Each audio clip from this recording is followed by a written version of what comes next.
Samantala, isang Pinay caregiver na tubong Pampanga natagpo ang patay sa Jordan. Suspect, menor de edad na anak ng kanyang katrabaho. Tutukan sa report.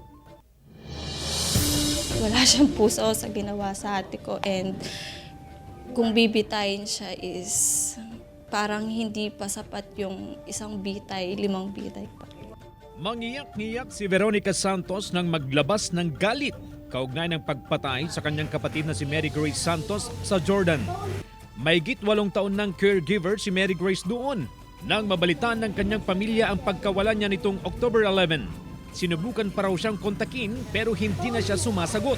Nawawala yung ate ko is may nag-message sa akin, kasama niyang Filipina doon. October 12, kinabukasan is lumapit siya sa OWA sa Region 3. Pag uwi nila, nireport ng nanay ko sa OWA na missing yung ate ko. Sa parehong araw, ibinalita sa kanilang natagpuang patay si Mary Grace sa aparador sa basement ng kanyang pinagtatrabahuan. Sinaksak po. Pero pagkagaling po ng nanay ko sa OWA is ang nasa police report daw po is ni-rape yung ate ko, and sinakal po siya hanggang sa mamatay. 2 anak ang kanyang naulila.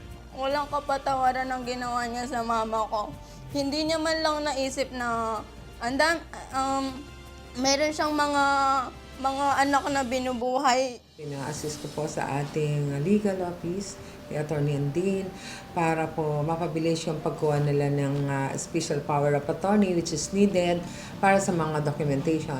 Ibinalita na rin daw sa kanila ng mga kasama ni Mary Grace na inaresto na ng mga otoridad sa Jordan ang menor de edad na suspect na anak ng katrabaho ni Mary Grace.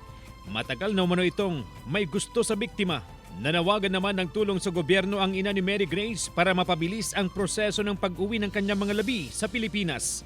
CJ Torida, 1 North Central Luzon.